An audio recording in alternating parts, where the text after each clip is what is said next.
Estamos aqui para o segundo encontro de Reconversa, esse programa semanal, esse bate-papo semanal, este podcast que eu e Valfrido Vardi tocamos aqui, numa parceria que nós fizemos com o YouTube, muito honrosa para nós, não sei se tanto para o YouTube, mas tomara que sim, né?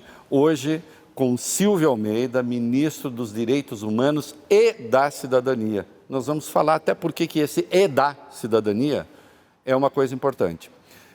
Se inscreva no canal Reinaldo Azevedo, que você vai para o Reconversa. E, meu filho, minha filha, você gostou? Dá like. Se não gostou, infelizmente não tem mais dedinho para baixo, mas a gente promete melhorar. E hoje, com muita honra, né, Valfrido? A gente conversa com Silvio Almeida. Olá, ministro, tudo bem? Tudo bem, obrigado pelo convite, uma honra estar com vocês. Ô, Valfrido, eu vou ter que falar uma coisa. Vamos chamar de ministro a entrevista inteira? Então, não. A gente tem de... né? A gente tem que ser sincero com você que está aí. O Silvio é nosso amigo. Isso não quer dizer que nós vamos fazer com ele uma entrevista assim, Silvio, vamos levantar a bola para o Silvio cortar. Não é isso. Agora, fingir que não é nosso amigo também, né, Silvio, aí não funciona. É verdade. Porque seria falso. Então, vai ser Silvio, vai ser você. Agora, as nossas perguntas, obviamente, elas serão de interesse público, né? E, portanto, elas não são pautadas pela intimidade. A intimidade aqui vai servir para tornar as coisas ainda mais efetivas, para tornar as coisas ainda mais precisas. Só isso. Não vai ser bolinho, não, como você está pensando. Não está pensando nada? Não está pensando. Pode ser amigo da onça, ministro? Aqui pode. Só não pode ser amigo da onça fora daqui. Tá bom. Tá, mas é um prazer estar com vocês, amigos queridos. Uma honra muito grande, como já disse. Nós estamos aqui fazendo essa entrevista num canal do YouTube.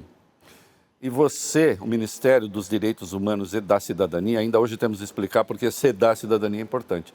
Mas vocês criaram um grupo para debater a questão do ódio nas redes sociais. Você está querendo me censurar, Silvio Almeida? Está querendo censurar esse programa, censurar as redes, criar o Ministério da Verdade, como alguns dizem? É isso? Nós vamos criar o quê? O 1984 do PT? Explica para nós qual é o objetivo desse grupo, então, porque isso é importante. Muito pelo contrário, é justamente porque eu não quero a censura, é que esse grupo precisa ser criado.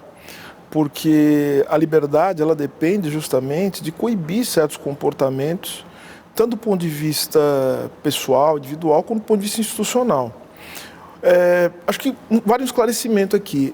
Esse grupo de trabalho, que é um grupo de trabalho que visa produzir estratégias de combate ao discurso de ódio e ao extremismo, não é em relação às redes sociais únicas tão somente, porque é um grupo ligado à competência do Ministério, que é Educação e Direitos Humanos. Mas discurso de ódio não pode, Silvio? Não faz parte da liberdade de expressão? Não, discurso de ódio, o ódio é contra qualquer tipo de liberdade. O ódio é algo que bloqueia a liberdade. O ódio, ele justamente se dirige a interromper a autonomia, a interromper o livre pensamento. Então, ou seja, há uma incompatibilidade, uma contradição entre ódio e liberdade. E é justamente isso que o grupo de trabalho ele quer incidir, é sobre isso. Então, veja, é um grupo de trabalho que ele tem um escopo que vai além de pensar na questão da regulação das redes sociais. A gente não está falando disso. Isso é uma outra questão, que eu também acho que é de suma importância, tá? Porque, de fato, como já foi dito, existe sim o ódio, ele virou uma mercadoria. O ódio virou uma fonte de lucro para as empresas que regem e que administram as redes sociais. A gente sabe disso, o ódio engaja, né? E, portanto, o que a gente quer fazer é pensar em termos culturais e educacionais quais são as estratégias que nós podemos criar para fazer com que o discurso de ódio ele possa ser dissipado. E mais do que isso, como a gente pode criar também formas institucionais e democráticas, isso é fundamental, para que o extremismo e o ódio eles não se alastrem na sociedade. E veja só, existem algumas alternativas muito importantes, é isso que o grupo vai fazer. Nós queremos recolher também algumas experiências internacionais que me parecem experiências muito interessantes e que podem ser aplicadas ao Brasil, como por exemplo na Finlândia, né? Ou seja, você tem hoje na Finlândia como parte do currículo escolar aulas sobre como identificar fake news. Aliás, isso é importante. Isso é importante. Desculpa te interromper aí, mas só para a gente. Esse grupo, acho que é importante deixar claro, esse grupo pode fazer sugestões. Sim. Ele não vai interferir de nenhuma maneira no funcionamento das redes. Não, isso não existe. Qual é o desiderato, qual é o objetivo? Quando esse grupo concluir o seu trabalho, esse grupo terá concluído o quê? Exatamente. Esse grupo, a entrega, você falando do produto, a entrega do grupo é um relatório que vai propor uma série de políticas públicas ou de orientações. Inclusive projetos de lei. Projetos de lei, enfim, é por isso que participam também outros ministérios. O Ministério da SECOM participa, Secretaria de Comunicação Social do Governo, o Ministério da Educação participa, o Ministério da Justiça e Segurança Pública, a Advocacia Geral da União, ou seja, a gente chamou todos os atores, né, institucionais e também alguns especialistas e outros serão convidados também, tá? Isso é importante dizer também, porque as pessoas dizem, poxa, por que não chamou um ou outro? Porque, na verdade, outras pessoas serão convidadas para falar como especialistas. Serão convidadas também para opinar. Outros grupos sociais que são afetados pelo discurso de ódio também vão participar. Ou seja, esse grupo quer ser um grupo aberto, de tal sorte que nós queremos recolher aquilo que foi, as melhores experiências também, e também, a partir das múltiplas vozes, construir uma série de propostas que vão servir para que o Estado brasileiro se posicione em relação a isso. Porque, veja, o que está em jogo aqui, Valfrido e Reinaldo, é a democracia. Ou seja, a gente não pode... Que é o regime que nem tudo pode, né? Porque tem gente que acha que porque a democracia tudo pode. Eu costumo dizer, a tirania tudo pode, a democracia não. Para o tirano, né? Agora, a democracia nem tudo pode. Pois é, tirania e ódio combinam muito bem. O que não combina bem é ódio e democracia. Ou seja, se a gente não estiver disposto a enfrentar esse problema... Veja, e aqui eu quero ser muito enfático e muito verdadeiro com a sociedade brasileira, porque eu estou no papel de ministro de Estado, então eu preciso ser muito transparente. As propostas que vão vir, elas são também propostas em termos de reorientação cultural, o que só se faz em termos institucionais, que não adianta ficar levantando bandeira e tal, e querendo fazer, né, perorações morais. Ou seja, a gente precisa ter reorientação institucional. Então tem que ter projeto de educação, tem que ter projeto cultural. A gente precisa, portanto, incidir nesse campo, mas também precisa ter limite. Por isso que outros ministérios... É isso que eu queria te perguntar, você é um jurista. Claro, precisa ter limite. O ódio interdita o diálogo. E o diálogo é um elemento central da democracia. É isso que você acabou de dizer.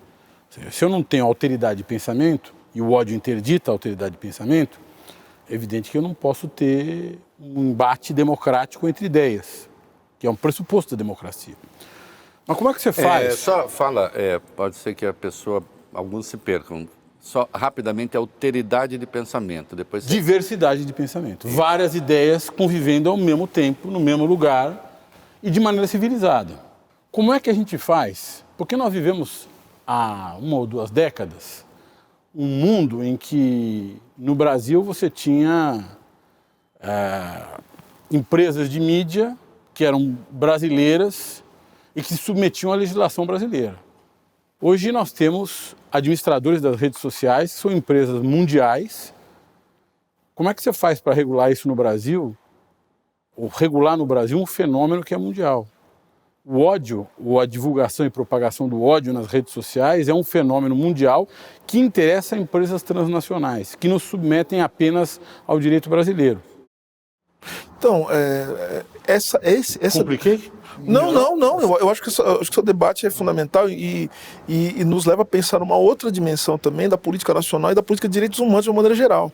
A política de direitos humanos é uma política nacional, mas que não se faz sem estabelecer uma relação direta também com uma política internacional.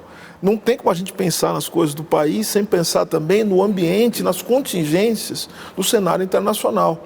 Então, veja, a gente pode começar um processo aqui de debate sobre essa questão do discurso de ódio, e mais uma vez, o papel desse grupo e do Ministério dos Direitos Humanos é incidir fundamentalmente nas questões de natureza educacional e cultural, o que não nos impede de fazer sugestões em termos regulatórios.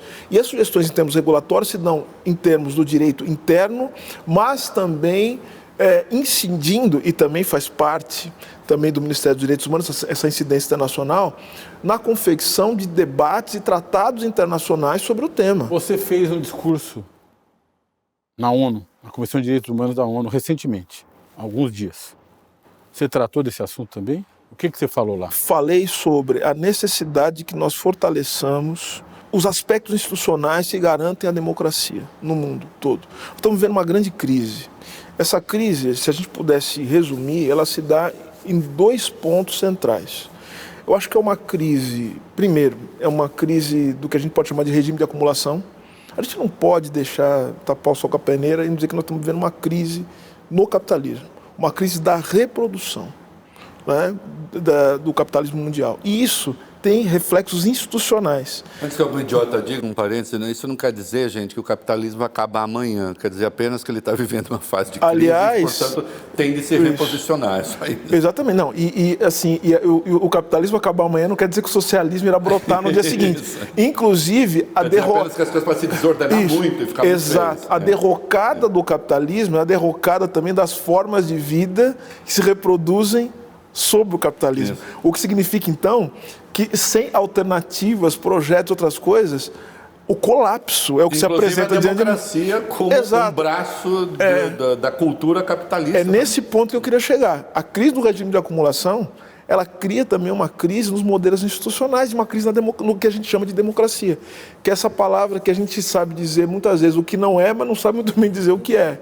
Né? Então, ou seja, uma crise. E o outro ponto também que eu acho que é uma crise, que está relacionado também à crise da reprodução, das condições de sociabilidade, né, que a gente chama de modo de produção, enfim, é também a questão da igualdade, né, ou da desigualdade no mundo. Então você tem, de um lado, como é que a gente lida com a desigualdade? E como é que a gente lida com a democracia? E sabe onde isso para? Para na questão de como é que a gente mantém o mundo em ordem, né? Porque tem gente que está disposta, inclusive, a abrir mão da democracia para viver um pouco de ordem. Veja o que aconteceu na pandemia, né? Olha só. Sim. Então esse é o nosso grande dilema. Como é que a gente vai fazer? E nesse meio tem a questão central. Como é que a gente pensa na questão dos direitos humanos a partir dessa grande crise? Porque a gente já sabe quem serão os condenados da terra, né? Como dizia o François Fanon, né? A gente já sabe quem serão os deserdados do mundo. A gente já sabe quem é que vai pagar o pato diante desses conflitos que estão cada vez mais se agudizando. A guerra que está acontecendo, a guerra na Ucrânia, é um capítulo disso. Mas isso tende a piorar. Então, o nosso grande dilema é o seguinte: como é que a gente faz para pensar formas de reordenação do mundo? Ele citou Os Deserdados da Terra, do Fanon, que é, enfim, uma das referências, né, do movimento de libertação da Argélia. Sim. E da descolonização, digamos, no mundo contemporâneo. Por que eu estou falando isso? Vejam só, isso tem a ver com um episódio que aconteceu no mês passado no Brasil, no litoral norte. Enlouqueceu, Reinaldo? Não. Nós tivemos ali, claro, problemas de chuva, problemas de meio ambiente, ocupação irregular de áreas, mas a maioria das pessoas que morreu tem cor, a maioria das pessoas que morreu tem renda, e elas têm um perfil. Os pobres morreram, né? Como na música Haiti, os pobres e tão pretos e tão pobres, ou quase, né? Como eles dizem. Quase pretos. Quase pretos. De, né? Tão pobres, de quase tão pretos. Pobres, quase pretos. Isso me remete ao seu ministério, né? E a uma coisa muito estúpida que se diz frequentemente. Você fez um discurso de posse que emocionou muita gente, a mim inclusive. Eu ouvi, sendo seu amigo, eu fiquei com nó na garganta. Porque a gente, quando é coisa de amigo, a gente tende a... Né, gostar ainda mais. Gostar, mas gostar sim. Você é meu amigo. Eu sei que o Silvio é capaz disso. Mas ouvi-lo, um ministro preto dos direitos humanos, falar aquilo, falar das pessoas que importam, né, me deixou, de fato, emocionado. E, claro, era um discurso contra o ódio. E, por incrível que pareça, o ódio atentou para o discurso do Silvio. Claro. Né? E dizendo assim, mas eu sou branco, eu não importo? Então não importa, eu sou hétero, eu não importo? Eu sou não sei o que, eu não importo? Não, claro, todas essas pessoas importam. Mas eu queria, Silvio, essa é uma pergunta que eu faço sempre. Vem cá, você que está acompanhando aqui, né? Se depois disso você não quiser dar dedinho para cima da pergunta que eu vou fazer, não precisa, porque eu também nem te quero aqui. Ah, está dispensando o público, mal começou? Não, mas é que se você não entender o que eu falar, não vai entender nem o resto do que a gente fizer para a vida. Então, pelo menos, tem de abrir a cabeça para isso. Vem cá, você que é branco e hétero, já foi discriminado alguma vez por isso? Ah, meu Deus, como está difícil ser branco e hétero no Brasil. Daqui a pouco você vai dizer que é difícil ser branco, hétero, rico.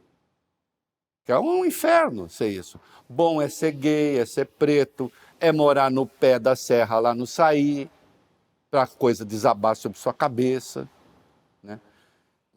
Parecendo que eu sou entrevistado, desculpa, hein, mas eu quero saber o seguinte, quando se fala das pessoas que importam, o que isso significa em termos de direitos humanos e aí sim, e da cidadania? E aí eu quero que você fale também do nome do ministério. Deixa eu só completar essa pergunta. É possível decretar a igualdade, como faz a Constituição? No fim do dia, a Constituição tem um imperativo de igualdade.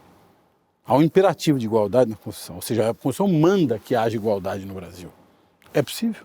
Vou lembrar a frase que está num livro muito controverso, escrito no século XIX, por um homem bem barbudo, que ele diz assim, a revolução não se faz por decreto, nada se faz por decreto, assim, ou seja... Esclarece quem é o barbudo, porque vai que a pessoa imagina. Um homem chamado Karl Marx, né? Está no livro O Capital. E ele fala isso, ou seja, não se faz revolução por decreto. O que ele quer dizer com isso? Ele quer dizer o seguinte, que na verdade o direito às instituições elas se levantam a partir de formas de sociabilidade, de relações sociais que são conflituosas. Ou seja, e as instituições elas são fundamentalmente o resultado desses conflitos que se cristalizam, né, de tal sorte que você consegue criar, vamos dizer assim, formas de contenção, né, dos conflitos para que eles não sejam tão agudos que possam destruir a sociabilidade. Mas veja só, agora indo para o ponto que colocou o Reinaldo, quando se afirma vocês são importantes e valiosos para nós e nomina certos grupos sociais, ou então quando você diz vidas negras importam, não quer dizer que outras pessoas e outras vidas não importem. É afirmar a importância de grupos de pessoas que nunca tiveram a importância. Né? E que agora nós estamos dizendo o seguinte, agora vocês importam, a vida de vocês também é valiosa. Então nós vamos proteger a vida de vocês, tal como a vida dos brancos, dos heterossexuais, ou seja, das pessoas cis, heteronormativas, como elas são protegidas. Então a vida de vocês importa. Agora, veja, eu comecei o meu discurso de uma maneira, assim, acho que muito emblemática, né? No sentido de afirmar a importância das pessoas de uma maneira geral. Eu comecei assim, se vocês puderem lembrar, trabalhadores e trabalhadoras do Brasil, vocês existem e são valiosos para nós. Trabalhadores e trabalhadoras do Brasil. Ou seja, o que eu quis dizer é que as pessoas que estão à margem do mundo, as pessoas que estão sendo discriminadas sistematicamente, né? Não quero dizer que é uma pessoa que foi alvo de um ato de preconceito. As pessoas que sistematicamente são discriminadas, que sistematicamente são violentadas, que institucionalmente são assassinadas, que são escanteadas, que estão morrendo, que estão sofrendo privação, que essas pessoas importam. E que eu, como ministro de Estado, num governo eleito democraticamente, com as expectativas que esse governo carrega do presidente Lula, quero dizer às pessoas que essas pessoas importam e são valiosas para nós. Foi isso que eu quis dizer, no fim das contas. E quem afirma, por exemplo, aquelas camisetas 100% negro, vidas negras importam, está querendo dizer a mesma coisa. Está querendo afirmar o seu valor diante de um mundo que não lhes dá valor. Esse é o ponto. Nós vimos, um pouquinho antes das eleições, algumas pesquisas que tentavam identificar o que era o bolsonarismo. Ou as pessoas que tinham se convertido, ou que votavam no Bolsonaro. E muito tinha a ver com o que a gente chama de identitarismo, ou seja, com o que aquelas pessoas entendem como um desvio do padrão e associam esse desvio do padrão ao progressismo, à esquerda. E muita gente que votou no Lula, um dia votou no Lula, deixou de votar e passou a votar no Bolsonaro porque acreditava que havia uma política, ou poderia haver uma política de Estado que de alguma forma privilegiasse aquilo que essas pessoas entendiam como um desvio do padrão. O que normatize aquilo que elas entendem ser um desvio. desvio De padrão. Desvio do que é o tradicional, o que deveria ser... ou seja, para traduzir em miúdos, quer dizer, são famílias que têm no seu seio homossexuais, lésbicas, enfim, a população LGBT está disseminada no país inteiro, nas famílias brasileiras, como em todos os lugares. Uma população que é aceita pelas famílias, mas que as famílias não querem ver de alguma forma, ou parte das famílias, aquelas que se diziam bolsonaristas, não quer ver incluída numa política de Estado. O que você tem a dizer sobre isso? Tenho a dizer que esse discurso, esse discurso ele tem que ser visto na sua origem, né? Esse tipo de postura. Vou falar de um lugar que eu sei que vocês dois entendem muito bem, né? Porque estudam, são especialistas. O Valfrido, um dos grandes advogados de direito empresarial do Brasil, direito econômico, né? O único especialista até aqui é o Valfrido, eu não sou especialista. Você é jurista, você é um estudioso. Você é um Budsman da Constituição. Você é um estudioso do tema e as suas origens também mostram que você conhece isso. Eu quero jogar isso para o campo da economia política. Esse tipo de discurso ele começa a ser gestado nos Estados Unidos desde os anos 50, né, como uma forma de reação ao estado de bem-estar social. Ou seja, o que a gente chama de conservadores, que depois vai dar aqueles paleoconservadores, esses caras já começam a se organizar, né? Já desde o final dos anos 50, eles ganham muita força em meados dos anos 70. Né? Então, qual que é o grande adversário desses conservadores ou neoconservadores? A época, no contexto, é a chamada contracultura, né? Porque a partir do momento que você começa a ter a crise, né, do modelo do Estado de bem-estar social, e você começa, e crise do capitalismo, como o Renato falou, é a crise das formas de sociabilidade, é a crise dos parâmetros morais, né? Então é uma crise de consenso, ou seja, não existem instâncias em que é possível produzir consenso. Então a violência ela se impõe como gramática. Então o que eles estão dizendo, sabe o que está acontecendo isso, essa miséria, pobreza, desemprego? É porque está havendo um avanço dessas pessoas que não tem qualquer tipo de freio moral. São os hippies, é o movimento negro, é o movimento LGBTQIA+, né? A época que não tinha essa nomenclatura, é o movimento feminista. Então, ou seja, você reduz o problema da economia política ao problema do comportamental de certos grupos sociais. Ou seja, o que a gente está vivendo no Brasil, né, de maneira tardia, o que a gente viveu no Brasil, é o resultado disso também. O que também está nos Estados Unidos, o que também está acontecendo na Europa. Então eu diria, sem pestanejar, Valfrido, o bolsonarismo, o que a gente chama de bolsonarismo, vamos dar o nome aos bois, é fascismo. O bolsonarismo é a versão brasileira, nas condições brasileiras, do fascismo. Em sendo assim, como todo fascismo, ele é identitário, no sentido da palavra. Essa ideia de identitarismo, que é identificado à esquerda, e a gente pode falar disso depois também, porque a gente pode depois definir o que é identitário, mas essa afirmação de uma identidade, que é uma identidade que se coloca em contradição com outras que são vistas como deletérias, isso é coisa da extrema-direita, não é originalmente da esquerda. A extrema-direita que é identitária. Porque a gente tem que fazer uma seguinte divisão. Uma coisa é refletir sobre o que é identidade. Outra coisa é a fixação na identidade, como se a identidade ela fosse a causa e não a consequência. O que é um problema também das esquerdas, que a gente pode falar depois. Tá? Mas agora é o seguinte, o bolsonarismo se fixa na ideia de uma identidade que é curioso, né? Uma identidade nacional, e como todo nacional também é uma invenção do que é um nacional, para justamente se contrapor a tudo aquilo que parece entrar em contradição com uma forma de vida. É a primeira experiência que a gente tem, eu tenho dito, de uma direita internacionalista. Sem dúvida. Apesar de toda a sua jequice em muitos aspectos, e com todo respeito ao Jeca, mas no sentido do atraso, do primitivismo, apesar desse discurso, esse discurso do bolsonarismo hoje ele é um discurso internacional, isto é, em cada país ele é extremamente localista, antiglobalista e ele mesmo é um fenômeno global. Perfeito, perfeito. Né?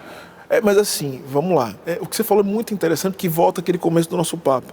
A gente não entende que cada vez que o Silvio fala que eu falo algo interessante, eu fico feliz, porque eu sempre falo assim, ele vai me achar idiota. Não, mas é verdade. É muito interessante. Não é verdade que eu te acho um idiota, nunca vou achar. É verdade que eu te acho muito interessante e que a reflexão que vocês colocaram a partir de uma pergunta do Valfrido. Não se entende o fenômeno... os fenômenos nacionais, se a gente não entender também a relação com o contexto internacional.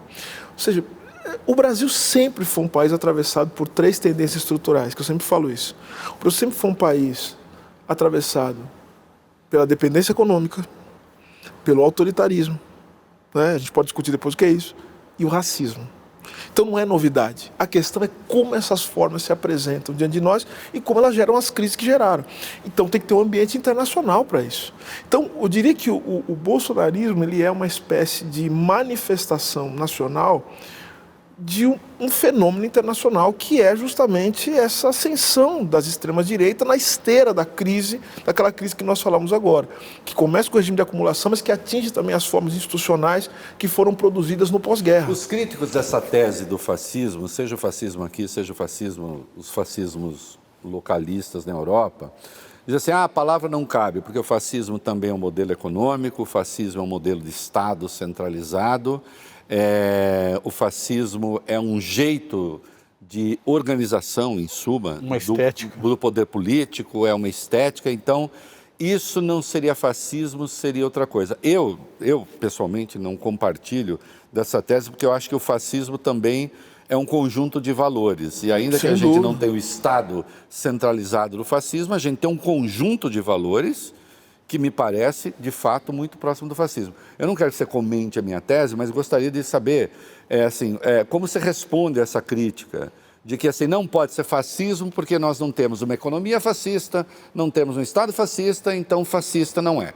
Né? Eu respondo pedindo às pessoas que consultem os livros de história. Primeiro, para olhar que o fascismo não começa como um projeto de Estado. Ele começa como um movimento social, no substrato social, que tem algumas características, por exemplo, as milícias, né? As milícias, ou seja, essa retórica de ódio contra as esquerdas, contra sindicatos, né? Ou seja, se você for ver o que foi a ascensão do fascismo na Itália, né? A gente começa a perceber, outra coisa, né? Precisa ter a conivência de certos setores da imprensa, isso é fundamental. A conivência, sim, ou o apoio direto, ou então o silêncio. Diante das violências que são praticadas contra grupos sociais ou econômicos que, de alguma maneira, são contrários a certos interesses hegemônicos. Né? Então, ou seja, quando os fascistas na Itália, os camisas pretas começaram a entrar em sindicato, a quebrar tudo, a matar gente, teve gente que ficou quieta. Inclusive, tem o apoio também de certos setores da economia. Né? O apoio dos industriais italianos ao fascismo, acho que a fina indústria, né? Isso aí é o que está nos livros de história. E está num livro fantástico, o Filho do Século, do Scurati, que é espetacular, que demonstra como é que o Mussolini ele começa a se aproximar dos deserdados. Ele começa a se aproximar dos derrotados da guerra, daqueles que não tinham nada. É o ressentimento. E sabe por que nós não temos nada? Nós não temos nada por causa dessas elites que estão aí condescendendo o tempo todo com os nossos inimigos, que é rigorosamente o discurso que a gente tem hoje do bolsonarismo, não é? Dos bacanas que estão sempre ligados aos comunistas e à elite. E é isso, é o sentimento de rancor. É um discurso que, ao mesmo tempo que é um discurso anticomunista, antissocialista, mas é também um discurso antiliberal. Ou a afirmação de dois grupos. Um grupo que não tem nada, para quem a democracia não deu nada, que continua miserável, passando fome, sem casa, sem futuro, sem escola, e um outro grupo que acha que paga a conta de pessoas que não... Para quem a democracia também não tem o menor interesse. Mas as pessoas não precisam de democracia. Aliás, a falta de democracia é muito importante para que elas consigam impor, né, de maneira violenta as suas vontades, ou seja, os seus interesses, né? Agora, deixa eu fazer um pequeno desvio. A sua forma de vida. Posso? Deve. Você falou de racismo. Você falou do racismo, você falou dos Estados Unidos, dos anos 50, 60 nos Estados Unidos. Você não acha que o antirracismo no Brasil é cordial demais? Não acho mesmo. Sabe por que eu não acho? Comparado com não acho. Panteras Negras? Não acho. Porque o Estado brasileiro é de uma violência, de uma sofisticação. Porque se não fosse o movimento negro aguerrido, sofisticado, eu, por exemplo, não estaria aqui. Você imagina uma cena como daquela do Black Lives Matter, na época dos protestos em 2020, que um policial vai se ajoelhar junto com o manifestante, embora teve repressão lá, mas aqui no Brasil isso não teria a menor chance de acontecer. O Estado brasileiro é violentíssimo, é um Estado que é muito infenso à democracia. Então o movimento negro teve não só que resistir, não só que lutar, não só que, enfim, bater de frente, mas teve também que compor uma série de estratégias políticas para poder sobreviver e permitir, por exemplo, que pessoas como eu chegassem onde eu cheguei. Então o que você está dizendo é que os Panteras Negras no Brasil, diante do Estado brasileiro, seriam dizimados no primeiro dia? Não foi isso que eu disse, nem diria isso. Por quê? Porque a luta antirracista, ela é uma luta que se desenvolve a partir dos desafios que se impõem pela história, pela contingência. Então, certamente, os Panteras Negras, com tudo aquilo que eles foram capazes de fazer, a inteligência que eles foram capazes de mobilizar, assim como o movimento negro brasileiro também o fez, porque a tua pergunta primeira também nos leva a pensar o seguinte: será que a gente não deveria dar mais valor para o movimento negro brasileiro que me trouxe até aqui, por exemplo, que permitiu que eu estivesse até aqui? Não perca o fio. Te trouxe até aqui por quê? Me trouxe até aqui porque desenvolveu estratégia de sobrevivência e de luta que conseguiram fazer um homem negro e as mulheres negras que estão até aqui chegarem em certos patamares que não teriam sido possíveis diante da violência histórica do Estado brasileiro. O Estado brasileiro é um Estado violento, é um Estado racista. Tá, não perca o fio, volta aí. Eu só queria saber como você... Não, mas acho que é importante dizer isso. Então agora é o seguinte, eu acho que a luta antirracista ela se envolve a partir de uma série de estratégias que vão da negociação ao conflito direto. Né? Então eu acho que o Brasil, ele também teve a sua dinâmica de estratégia de conflito aberto. Falando de racismo e posições de poder, você, ministro de Estado, ainda é vítima do racismo estrutural? E aqui um livro que é um clássico, me parece ter uma edição nova para sair, está no forno, né? Vai sair, logo. E Valfrido, e antes, sem perder a pergunta, não podemos perder a pergunta. Claro. O que é, afinal de contas... O tal do racismo estrutural. O tal do racismo estrutural. Porque até hoje, para muita gente, isso não está claro. Porque, assim... Vai que você esqueceu. Vai que eu esqueci, vou procurar aqui. Eu vou traduzir para você. Alguém já disse perto de você que não é racista porque tem amigo preto. Namorou uma moça negra. Ou um rapaz negro. Que trabalha em casa. Que tem amigo, tem até amigo negro. E aí ele diz assim, e isso comprova que eu não sou racista. Ele pode não ser um racista.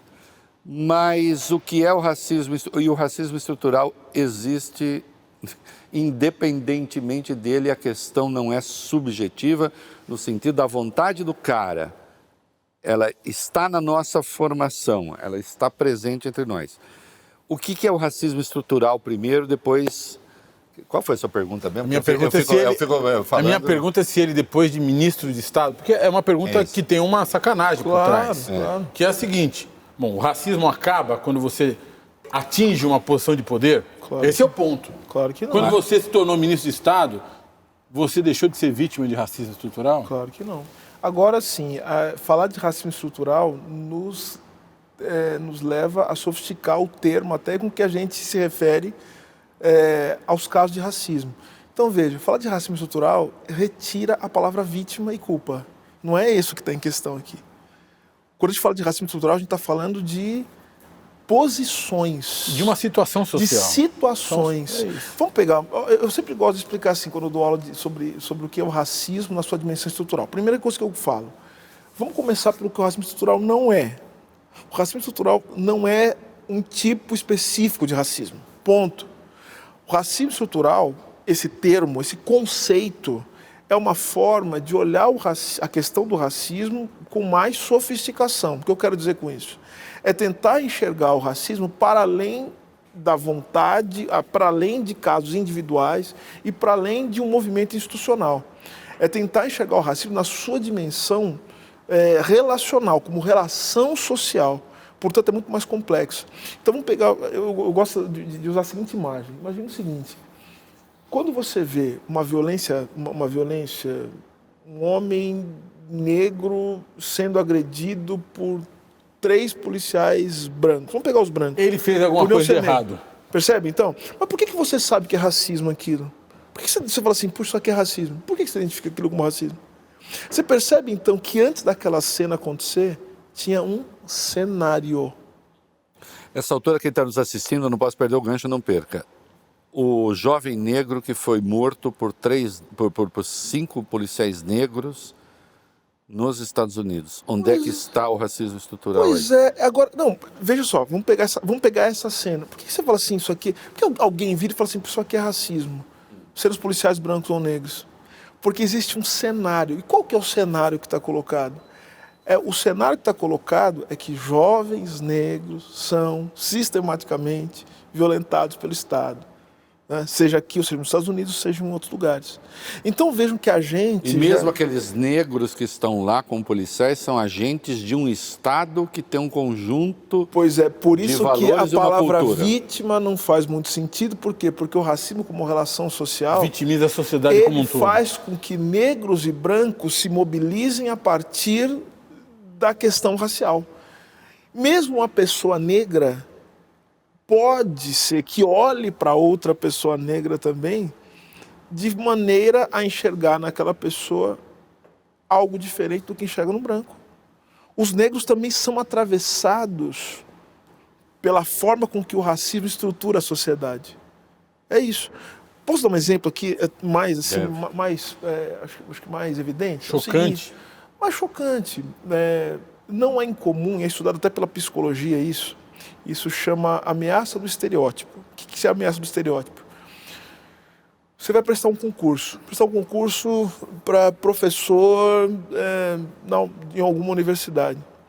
Sou um homem negro. Aí você fala assim, puxa vida, quem é que foi professor na sua universidade de negro? Aí você olha, gente, não tem nenhum negro aqui. Por que eu vou prestar esse concurso? Eu não vou passar, eu não vou conseguir nunca.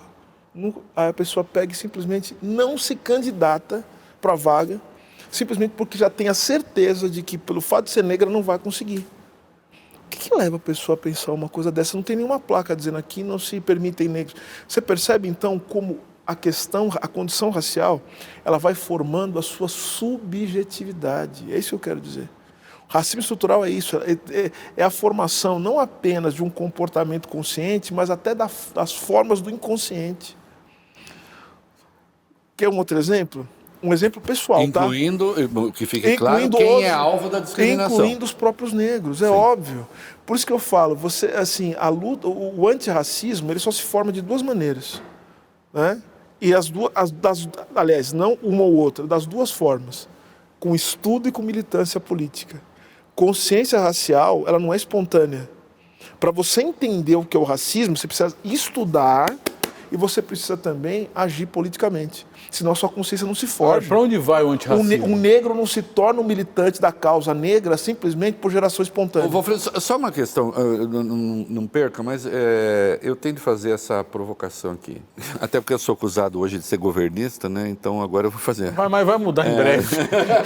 Conhecendo você como eu conheço, muda em breve. Você é ministro dos Direitos Humanos, nós temos uma negra no Ministério da Cultura. Da integração racial. Da integração racial. Igualdade racial. Da igualdade racial. Perdão. Né? Desculpa, da igualdade racial. Da ciência e tecnologia. Ciência e tecnologia, mas de qualquer modo É melhor igualdade racial ou integração racial? Igualdade racial. Igualdade. É melhor que integração? Igualdade racial. Melhor que integração. A palavra integração dá o sentido de que você vai forçar. Há raças, né? que se forçam que há raças integradas. que se forçam a integrar e não se enxerga a contradição.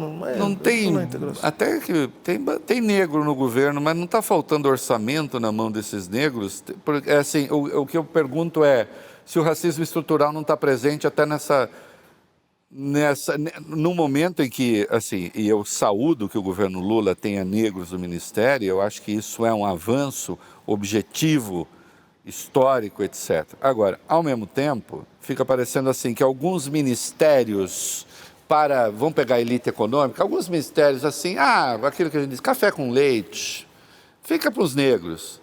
Brancos cuidam do dinheiro, negros cuidam de causas. Sua pergunta é muito interessante porque ela remete a uma fala que vem do próprio movimento negro. Então, eu quero Mas, ao mesmo tempo, são bandeiras fundamentais.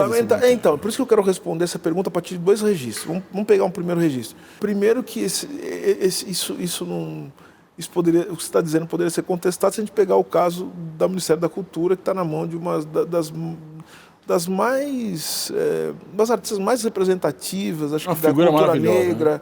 Que é a minha amiga querida Margareth Menezes, que tem um orçamento muito considerável. O orçamento, inclusive, acho que é eu não sei, talvez esteja falando alguma coisa que não é correta, mas me parece que esse é um dos orçamentos mais consistentes, né, que o Ministério da Cultura já teve. Não, da história, acho que sim. Da história, eu acho que tem que ser isso mesmo, diante do que aconteceu nos últimos tempos. Sem dúvida. Então, acho que tudo muito correto. Agora tem um outro registro também para a gente falar disso. A gente pode também considerar, vamos considerar que o Ministério dos Direitos Humanos, salvo engano, nunca teve nenhum negro também. E o orçamento também nunca foi um grande orçamento, ainda que seja uma questão central. Agora, eu acho interessante também que agora o Ministério dos Direitos Humanos tem um ministro que é um homem negro, não é?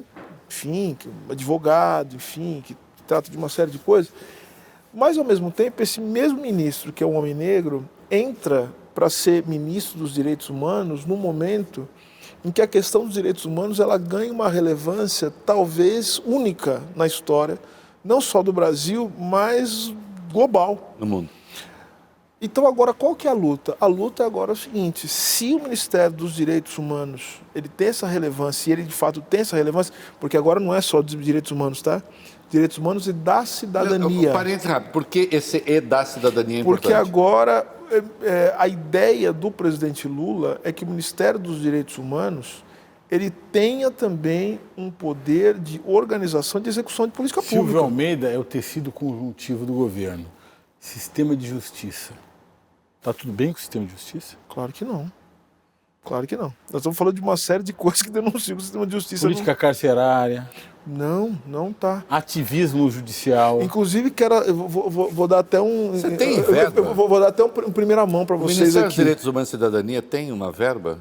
Não, o Ministério dos Direitos Humanos e Cidadania tem agora, essa é a luta... Eu sei que ela tem verba, eu estou perguntando, tem uma verba digna? A luta do Ministério dos Direitos Humanos e da Cidadania agora é para que haja uma recomposição, orçamento, mais do que uma recomposição, que ele tenha um orçamento que ele nunca teve antes. Para quê? Para dar conta dos desafios históricos, para dar conta das tarefas que precisa ter. Mas como é que funciona isso? É para o próximo ano? O próximo ano. O próximo ano. Ou seja, a pressão sobre o Executivo, sobre o Legislativo, para que o orçamento do Ministério dos Direitos Humanos, que passou, quando eu falo tecido conjuntivo, ou seja, o que você faz no Ministério dos Direitos Humanos permeia um monte de coisa. Sim, relações de trabalho, política carcerária, política econômica, política racial, A gente cuida, ó, assim, Relações... criança, adolescente, pessoa idosa, pessoa com deficiência, população em situação de rua, a gente cuida dessas pessoas. Ou seja, e a questão da população em situação de rua é uma questão que foi eleita pelo presidente Lula como uma questão central. Ministério Flex.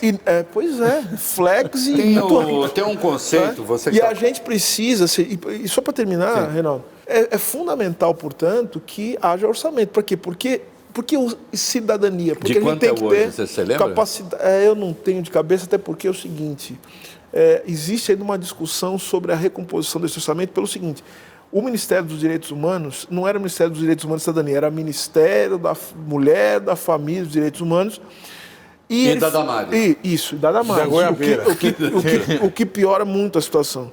Então, o que a gente tem? A gente tem uma divisão, houve uma divisão do Ministério, que virou Ministério da Igualdade Racial, que antes era uma secretaria, Ministério das Mulheres e o Ministério dos Direitos Humanos e da Cidadania. Então, o orçamento ele foi dividido em 3. Né? O que torna, portanto, e ainda há uma discussão como dividir esse orçamento da melhor maneira possível para que não falte para ninguém, mas mesmo assim, diante das tarefas que têm que ser realizadas, esse orçamento ele é insuficiente e a gente vai lutar por ele. O que não significa que a gente não vai fazer as coisas que têm que ser feitas. Aliás, nós vamos fazer o que tem que ser feito para justificar a despeito do orçamento, para justificar o porquê a gente tem que ter orçamento. Então, ou seja, eu vou te adiantar já, a gente vai fazer coisas fantásticas, né? Inclusive, até o nosso plano dos 100 dias envolve fazer coisas muito importantes, muito relevantes, coisas que nós já fizemos, algumas, outras vamos fazer, né, nos próximos 100 dias, mas nós temos um planejamento para esse ano, né, em que muita coisa vai ser feita a despeito do orçamento. Só que quando o orçamento vier, quando começar a discussão sobre orçamento, a gente vai mostrar o que a gente fez e vai, portanto, exigir um orçamento condizente com os desafios que a gente tem para realizar. Vamos falar um pouquinho de sistema de justiça, que é a sua especialidade. Deixa eu falar uma coisa para você. Sonho de verbos. O teu pai foi goleiro do Corinthians e da seleção brasileira, certo? Perfeito. Yes! O goleiro é o último homem na linha de defesa. Defesa é coisa de advogado, que é o que você é. Exatamente. Isso é por acaso? Dá uma mãozinha para mim aqui. Isso é por acaso? Sua pergunta é boa. A pergunta é bonita. Eu acho que não, rapaz. Eu acho que o fato do meu pai ter sido um goleiro, acho que diz respeito a uma série de características, acho que da minha vida hoje, né?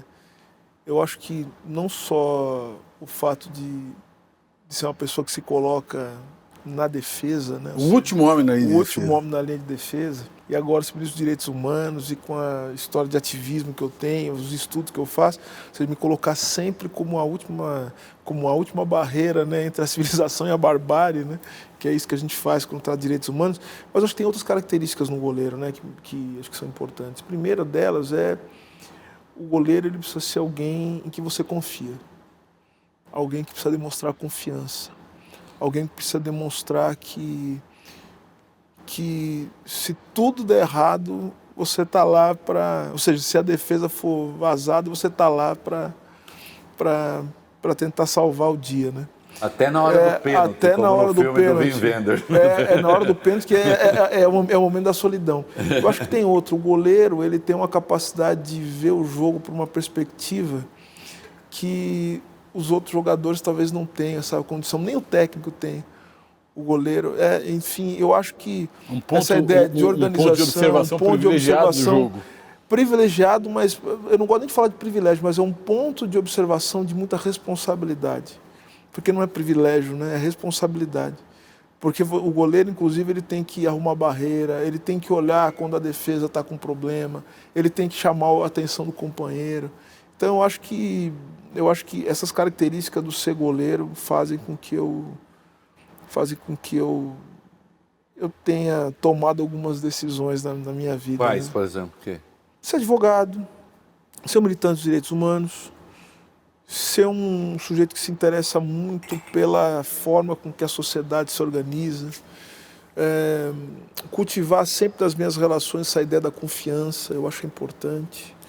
Eu acho importante parecer confiável, né? E ser confiável. Com esses óculos, desde quando? Desde quando eu uso óculos? Com 5 anos de idade. Não, imagina. Eu sei exatamente o dia em que eu percebi que eu precisava usar óculos. Foi quando eu estava assistindo eu estava na penúltima semana de aula do meu último ano de faculdade. Opa! Então deu Aí tempo. eu fui olhar, Então, foi 1990, a minha pergunta foi é porque 1999. você jogou bola? Você chegou a jogar bola? Treinei, assim, eu fui, meu pai me levou na peneira da Porque como eu Portuguesa sou de míope desde Esportes. que eu nasci, Você joga bem? Eu sou muito ruim de bola. Eu não jogo mal, mas eu tô aposentado Eu desde sei os que 12. você dança bem, que eu já vi. Dançar eu Mas danço. você chegou a jogar bola? Eu sempre fui um Então, meu pai me pavoroso. levou na peneira da Portuguesa de Esportes, foi onde ele começou Você a só jogar. não dança melhor que eu, mas você Não, dança eu danço muito melhor que você. Não, olha, eu tenho uns vídeos seus dançando também. Olha, eu quero dizer que eu não pude ver. participei dessa sessão de dança, eu não sei. Não, mas você tava lá, que eu sei, também, não minta. Você tava lá também, você teve o desprazer de ver o que eu vi. Eu danço pra cacete. É verdade, não, ele estava muito animado. Naquele Foi exatamente dia, o momento que eu resolvi ir embora. Eu e a Daniela. Não dá. Agora, vem cá, essa sua relação com o seu pai, eu perguntei dessa coisa de se jogava bola ou não, porque, evidentemente, isso remete à ideia desse pai goleiro, que aqui é uma metáfora do pai goleiro negro que enfrenta a porradaria O time da inteiro. vida, enfrenta o time inteiro. Eu, apesar dessa cara de coxinha, né, eu tive uma infância muito pobre e tal, e eu conheço o olhar que existe contra pobre. As elites, elas parecem ter um faro, né, elas sentem. Né? Eu acho que eu já perdi isso, né, até porque põe óculos, fica com esse arzinho arrogante, falando... Essa boina. Essa boina. Mas eu sei qual é o olhar contra pobre. Eu não posso saber qual é o olhar contra negro. Por mais que eu queira saber o que é ser negro, eu não sei. Eu sei tudo que se pode produzir a respeito, que se pode ler a respeito, mas eu não sei em mim. E não sei em mim o que é ser preto pobre, ser moleque preto pobre e aspirando a ganhar o mundo. Eu quero saber um pouco dessa sua experiência. Algum momento na sua infância, tal, juventude, você olhou e disse assim, estão olhando para mim porque estão olhando para minha pele, apenas porque eu sou quem sou, não, independentemente do que eu diga, independentemente do que eu seja. É por ser ou do quem que eu sou, sou, o que eu pareço ser. É por ser quem sou, mas assim, é por ser quem sou, simplesmente, Sim, claro, porque claro. O que eu pareço ser é da cabeça dele. Claro. Agora, o que eu sei de mim é a cara que eu vejo no espelho. Agora, o outro vê outra coisa. Né? Eu queria saber qual é isso, que sentimento, sobra raiva, sobra ressentimento, sobra orgulho de ter superado? Então, eu acho que eu sou um caso... eu sou um caso, eu não sei se é excepcional, mas eu tive muita sorte. Sorte, é sorte, não tem sorte ou orixá, né? Eu acredito mais que é orixá. Acreditamos, né? E Exu, né? Eu tive... Vocês sabem que vocês vão ter que explicar isso, né? O quê? Ou não. Não vamos explicar nada. Vamos, porque o cara que está lá quer saber. O cara que está lá quer saber. Mas a questão é a seguinte, eu tive uma família que desde o começo me preparou, né, para enfrentar algumas coisas. E também eu acho que eu cresci dentro de, vou usar esse termo de novo, né, dentro de uma sociabilidade negra muito forte. Né? O que eu quero dizer com isso? Eu cresci dentro de uma lógica que permitiu as famílias negras desenvolverem certas estratégias de sobrevivência. Estou falando aqui samba, futebol e macumba, assim, foram as minhas... Onde isso? Na zona norte de São Paulo, em São Paulo. A minha família sempre foi uma família muito ligada ao samba, né? Ou seja, meu avô foi um dos fundadores, né, da escola de samba Vai Vai. Então, você tem forma de sociabilidade. A escola de samba não tem esse nome à toa. Né? Então, você tem vida comunitária. Você é corintiano, Silvio? Sou corintiano. Oh, meu Deus. Meu pai... Então, o futebol eu também... Eu sentia isso de algum jeito. Então, e o meu pai também, ele assim, acho que o futebol, ele também... Ele traduz uma vida comunitária muito forte. as religiões matriz africana também. Eu acho que tem um outro detalhe na minha família também que eu acho que faz toda a diferença, que é o fato de que, isso é uma longa história, não sei se vocês conhecem a história, mas o meu bisavô, já contei histórias várias vezes, né? O meu bisavô, ele estava numa pilha de corpos, né? Que ia ser cremado, acho que eu não contei essa história para você, né? 1918, gripe espanhola. Um homem estava... Acharam que tinha morrido. Exatamente, tinha uma pilha de corpos que ia ser cremada na faculdade, era a antiga faculdade de odontologia de São Paulo, na Três Rios, onde depois virou o Conservatório Livre de Música, era ali a faculdade de odontologia e farmácia. Né? E eles colocavam os corpos ali para ser cremados, a pilha começou a mexer. Puxaram, era um rapaz que estava vivo, que tinha vindo de Campinas. Esse rapaz se curou tal, e começou a trabalhar ali, ficou muito querido, começou a trabalhar ali como ajudante de serviços gerais. Conta a lenda de que ele teria feito o curso de odontologia. Eu tenho documentos, né, um recorde do Jornal da Tarde, de um antigo diretor da faculdade, falando do meu bisavô, e dizendo que ele teria estudado lá. Bom, ele se casou, continuou trabalhando ali na faculdade, depois virou faculdade de odontologia da Universidade de São Paulo, né, a partir de 34, né, 36, né? E ele teve 3 filhos. Uma das filhas dele se casou com outro rapaz da Bela Vista, que era filha também de um outro Alexandre, né? O nome desse meu bisavô era Alexandre. Se casou com esse rapaz gostava muito de samba e tal, e dentro da casa dele é que se fez a ata de fundação do Vai Vai, né, da escola de samba. Eles se casaram, só que esse meu bisavô, que foi encontrado na pilha de corpos, né, ele virou, falou assim, ele era um sujeito muito enérgico, falou assim, você quer casar com a minha filha? Então você vai precisar ser um cara sério a partir de agora. Falou, tá bom, então você vai começar a trabalhar aqui comigo. Ele começou a trabalhar na faculdade de odontologia. Teu pai? Meu avô, não, esse aí é o meu avô. E aí o meu bisavô morreu, e o meu avô, que seria meu avô, depois teve 5 filhos, um deles meu pai, ele acabou ficando no lugar desse meu bisavô como o ajudante de serviços gerais da faculdade de odontologia da Universidade de São Paulo. Ou seja, a minha família é uma família que foi criada dentro da universidade. Muito bom. Percebe? Sendo que todas as minhas tias, o meu pai jogou futebol, mas todas as minhas tias fizeram curso superior, né? E uma delas estudou no Lago São Francisco.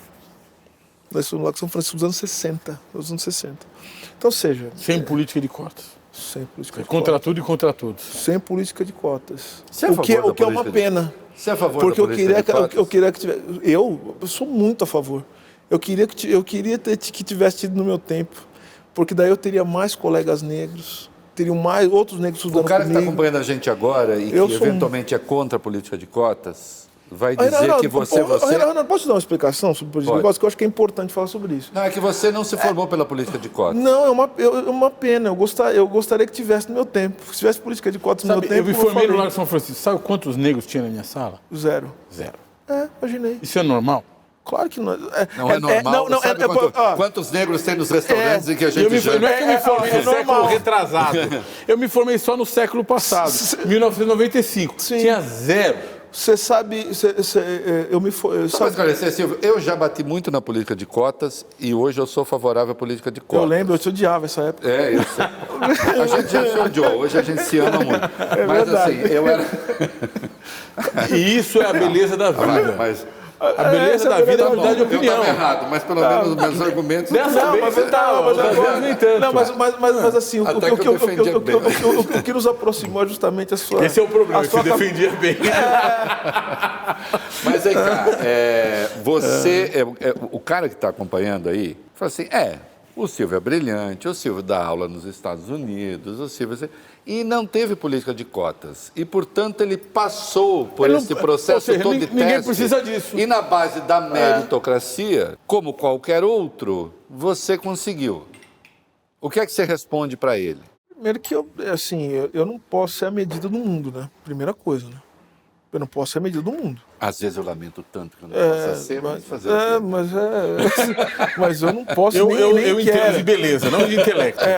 Eu nem quero ser. O que você responde para Agora eu respondo o seguinte, o que é a política de cotas raciais? Acho que é importantíssimo dizer isso. Eu acho que esse é um dos problemas do debate público que começou a acontecer no Brasil a partir dos anos 2000, que fez muita gente inteligente e até gente legal não entender muito bem o que estava acontecendo na época e depois até mudou de posição, porque você não foi o único. A pessoa legal que não entendia era eu. Não, tem outras pessoas legais também que são muito minhas amigas e não entendiam. Porque era o seguinte, primeiro acho que é uma incompreensão sobre Naquela época você não era tão legal. Não, acho que tem uma incompreensão também de como do papel da questão racial para a história do Brasil, porque, veja, esse até é o objeto de um próximo livro que eu quero escrever, né? Parece que eu já comecei a escrever, que é o seguinte, todo mundo que pensou o Brasil, todos os grandes pensadores do Brasil, todos, desde a independência, eles tinham 2 temas que para eles eram fundamentais. Qual é o primeiro tema? Assim, que é qual é o modelo institucional que dá conta da singularidade do Brasil. E a segunda pergunta, que está ligada a essa, é a seguinte: o que é ser brasileiro? E aí essa pergunta, ela envolve o quê? Raça. Porque envolve pensar o que é nacionalidade. Todo mundo, você pega o José Bonifácio, até, enfim, pega os pensadores do século XX, Guerreiro Ramos, Florestan, Caio Prado, todo mundo, Gilberto Freire, não preciso nem dizer, estão pensando a questão racial. A direita, o pensamento econômico brasileiro está pensando a questão racial. Ou seja, então tem uma incompreensão do papel da questão racial para entender a formação social brasileira. Aí a segunda questão, o que é a política de ação afirmativa? Primeiro que não é política de cota, é política de ação afirmativa. A política de ação afirmativa é política de promoção da igualdade. Cota é só uma técnica dentre várias possíveis para promover a igualdade. E como é que você escolhe a técnica? É a mesma coisa que você escolher na hora de apertar um parafuso. Você escolhe a chave de fenda, a chave de roda. Ou chave de fenda, a chave Phillips. Depende do quê? É uma escolha ideológica? Não, é uma escolha técnica. Ou seja, o que é melhor para apertar o parafuso? É eficiência. O que dá mais resultado? É uma chave e não a outra. Política de cotas é isso. A política de cotas ela foi escolhida. Cota o que é? Reserva de vaga para grupos socialmente discriminados. Porque é aquela que produz o resultado mais eficiente na hora de pensar a política de inclusão. Então eu nunca pergunto para a pessoa se ela é a favor da política de cotas. Sabe o que eu pergunto para a pessoa? Se ela é a favor ou contra a igualdade. Essa é a pergunta que tem que fazer. Porque pode ser que seja. Porque se a pessoa falar que é contra a igualdade racial, aí nós podemos ter um embate de outro nível. Porque se ficar discutindo cota, a gente não chega a lugar nenhum. Sabe por quê? Porque nos Estados Unidos, por exemplo, não tem política de cota, mas tem política de ação afirmativa. Desde os anos 70 tem política de ação afirmativa. Desde os anos 70. A decisão do caso Bach. E depois que foi reafirmado em 2002. Explica o que é. O caso Bach foi a decisão em que, contra o Conselho, né, da Universidade da Califórnia... O Brown vs. Board of Education é a primeira política de cota. É a base da política de cota. Porque o Brown vs. Board of Education é a decisão que começou a desmantelar... Eles essa conversa de advogados aqui, mas eles vão ter que explicar as duas coisas. Não, é que para ter política de cota, negros e brancos têm que estar na mesma sala de aula. Não, o que é cada uma Sem isso, não tem. Então, vamos então no antecedente. Porque é o seguinte, os Estados Unidos, depois da Guerra da Secessão, entrou num período chamado de reconstrução, né? Reconstrução. Que é um período muito interessante de estudar, porque é o período da modernização, da industrialização dos Estados Unidos, né? Então, é um período bem interessante. O que acontece? Começou um longo debate sobre, né, a formação nacional dos Estados Unidos, que envolve a questão racial. Claro. Bom, idas e vindas, confusões, enfim, com até intervenção militar, né, do governo federal no sul dos Estados Unidos, até que foi eleito um presidente chamado Rutherford Hayes, né, em que ele, na verdade, ele fez uma espécie de acordo, né, porque existia uma confusão muito grande entre os republicanos e os democratas. E olha que coisa engraçada. Os republicanos foi o partido, à época, contrário à escravidão. E os sendo que os democratas favoráveis... São o berço da Ku Klux Klan. Exatamente. Pouca gente sabe. Que estavam no sul dos Estados Unidos, fundamentalmente. Então, os governos do sul dos Estados Unidos, o que eles fizeram? Eles começaram a colocar uma série de leis, porque o sul foi devastado com o fim da escravidão. Acho que é importante dizer isso. A escravidão é uma forma de... É a base do sistema econômico dos Estados Unidos. E devastou o sul dos Estados Unidos. Então, o que eles começaram a fazer? Para compensar isso, eles começaram portanto, a reorganizar a exploração do trabalho em termos raciais. E começaram a instituir uma série de leis, né, que separavam negros e brancos, obviamente, para colocar os negros numa condição pior. Esse caso foi parar na Suprema Corte americana, né, num caso famoso, né, se questionou a constitucionalidade disso. É constitucional ou não separar negros e brancos? Né, que é uma... Nas escolas, sobretudo. Assim, você estabelecer dentro do ambiente público, principalmente, lugar de negro, lugar de brancos e tal, se será constitucional ou não. E aí teve um caso chamado Plessy versus Ferguson, né, porque nos Estados Unidos eles colocam o nome do caso. Esse caso Plessy versus Ferguson, ele se tornou emblemático, é de 1896. Nessa decisão, a Corte, né, por 7-1, que é um resultado que eu acho muito emblemático, né, 7-1 decidiu o seguinte, que era constitucional porque, na verdade, o que se estabelecia era a igualdade, mas de maneira que as raças fossem separadas. Separados, mas iguais. Só teve um voto contra, um juiz chamado John Marshall Harlan, que virou um herói nacional. Olha só o que disse John, olha como é que é o racismo estrutural. Eu falo isso no livro. Ele escreveu assim, John Marshall Harlan: não é possível que a Constituição norte-americana admita esse tipo de separação. Isso é inconstitucional, isso vai contra o espírito da Constituição, porque a Constituição, o sistema de justiça, que é o tema que a gente gosta de falar. Vamos falar daqui a pouco. O sistema de justiça, ele deve ser color blindness. O que é color blindness?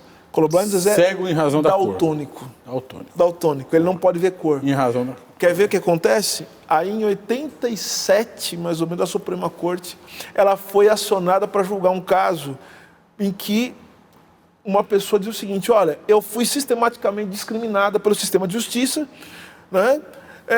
Desde o começo. Assim, eu sou negro, eu estou sendo discriminado, o sistema é racista. Né? Não fosse ele, eu não estaria aqui. Sabe o que a Corte falou? Lembre do voto de John Marshall Harlan. O sistema de justiça deve ser color blindness. E antes disso, eles usaram o voto de John Marshall Harlan para dizer que o sistema ele não podia se movimentar em relação à questão racial, o que permitiu a abertura do quê? Do encarceramento em massa. Usaram Deus para justificar o capeta. Mas sem se esquecer que a Guerra Civil Americana tem um dos seus elementos centrais, uma decisão da Suprema Corte, que, na realidade, permitia a escravidão de negros que saíram de estados escravocratas e foram para estados libertários, tinham sido alforriados por conta de estarem em estados libertários e voltaram para estados escravocratas. Uma decisão da Suprema Corte americana é um dos elementos centrais da Guerra Civil Americana. Agora, vamos falar um pouquinho de sistema de justiça? Posso dizer uma coisa, completar? Eu queria dizer o seguinte, e também uma coisa que é importante para dizer para as pessoas que nos assistem, muita gente vai nos assistir aqui: não venham com esse papo de que a ação afirmativa é coisa importada dos Estados Unidos. Não é verdade. Isso é mentira. Isso é mentira. Sabe por que é mentira? É mentira porque nos Estados Unidos não existe nenhum modelo de ação afirmativa parecido com o nosso. O nosso modelo é feito pelo Brasil e para os brasileiros. Aliás, para nós, esse modelo de ação afirmativa, principalmente na universidade, Reinaldo e Valfrido, ele tem um impacto muito mais radical do que tem nos Estados Unidos. E eu vou explicar por quê. Primeiro que aqui tem modelo de universidade pública. As universidades públicas no Brasil, elas são muito mais capilarizadas, enfim, e elas também forjam as elites nacionais. Por isso que o movimento negro, que você me perguntava agora, fez uma estratégia genial no final dos anos 70. Sabe qual foi? Dizer o seguinte: a gente não quer dinheiro não, até porque vocês não vão dar mesmo, né? Sabe o que a gente quer? A gente quer só entrar na universidade, a gente quer estudar. Deixa a gente estudar. É difícil, né? Como é que você vai negar, né, do ponto de vista ético, um pedido para estudar? A gente só quer estar na universidade. Porque a universidade no Brasil, principalmente num país da América Latina, tem um efeito que eu acho muito engraçado, né? Porque, assim, a universidade no Brasil é um elemento de formação do branco.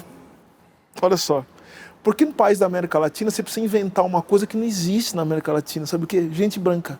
Você precisa inventar um negócio desse. Como é que você inventa gente branca? Porque branco não é por causa da cor da pele que o sujeito é branco. Porque se assim fosse, se o cara vai para os Estados Unidos, quando vocês vão nos Estados Unidos, vocês vão ser latinos.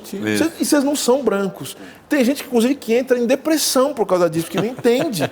O cara vai lá e começa a ser discriminado, chamado de latino, tal, não é bem tratado. Aí ele vai entender o que significa, né? É xingado na rua. O cara vai entender. Que ser branco não é a cor da pele. Não, e ser negro também não é. Não é. Não tem nada a ver com genética, tem a ver com sociabilidade. Então, aqui no Brasil, como é que você inventa branco? Você inventa branco justamente colocando certas pessoas, claro, o dispositivo da pele, ele é um dispositivo importante, mas ele não é suficiente. Você precisa colocar em certos ambientes, você precisa formar a subjetividade do branco, inclusive afastando dos negros, até geograficamente. Essa ação afirmativa, rapidamente, só para a gente fechar. O que seria essa ação afirmativa em 3 áreas? E saber se você imagina alguma coisa. Serviço público, professores das universidades e não apenas alunos, e Congresso Nacional. Concordo. Cabe, já existe formulação. Como? Veja, acho que no serviço público a gente já tem isso já há 10 anos, né?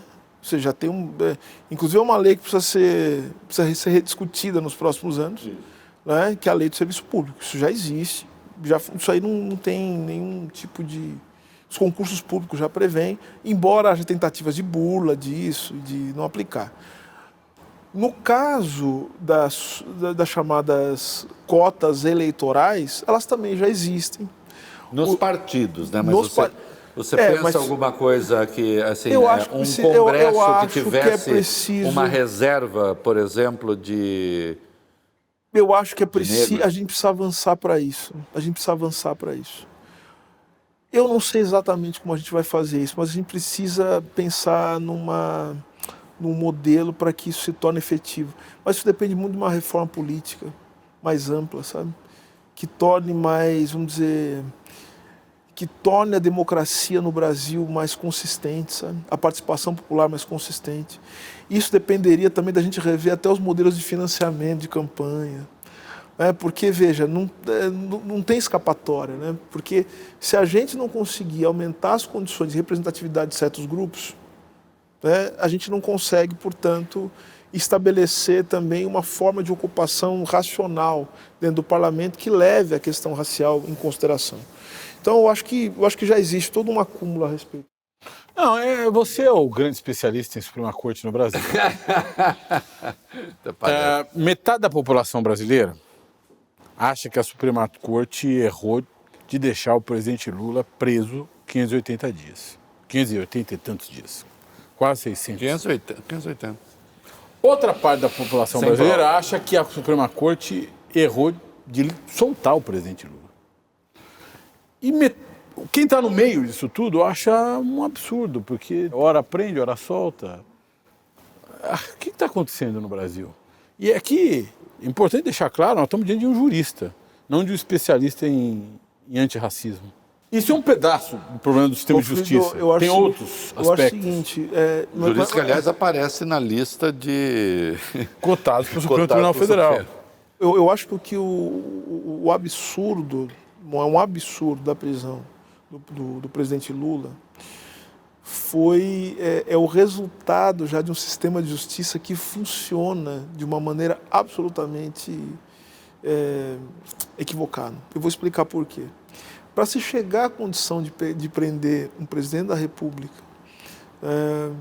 e mais do que isso, né, de se permitir que uma parte expressiva do sistema de justiça funcionasse como funcionou, com essa operação Lava Jato, que nós já sabemos agora do que se trata.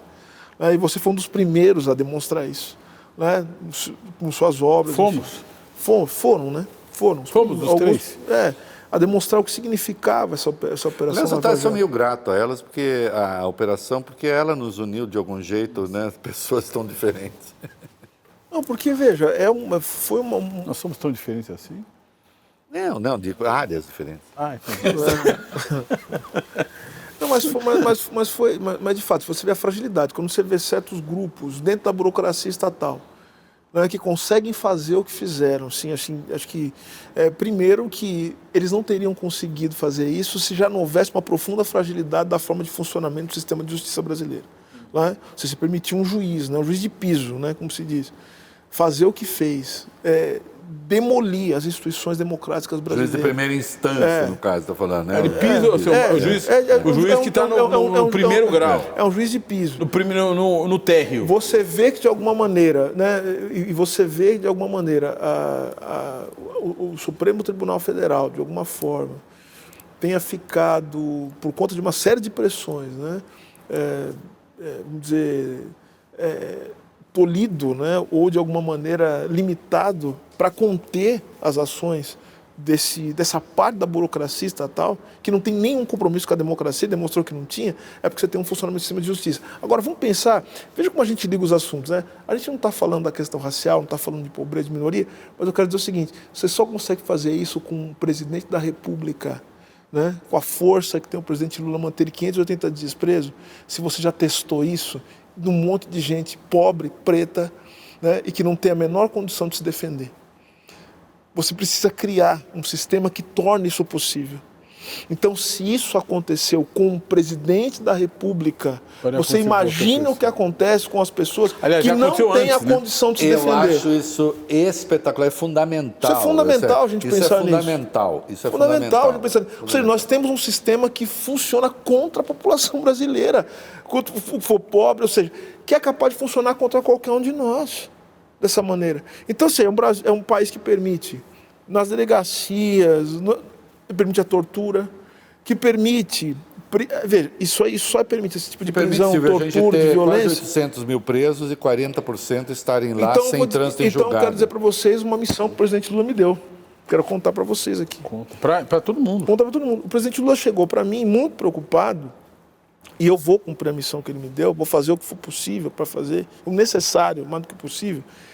Ele chegou para mim, pegou no meu braço, me chamou para uma sala e falou assim, Silvio,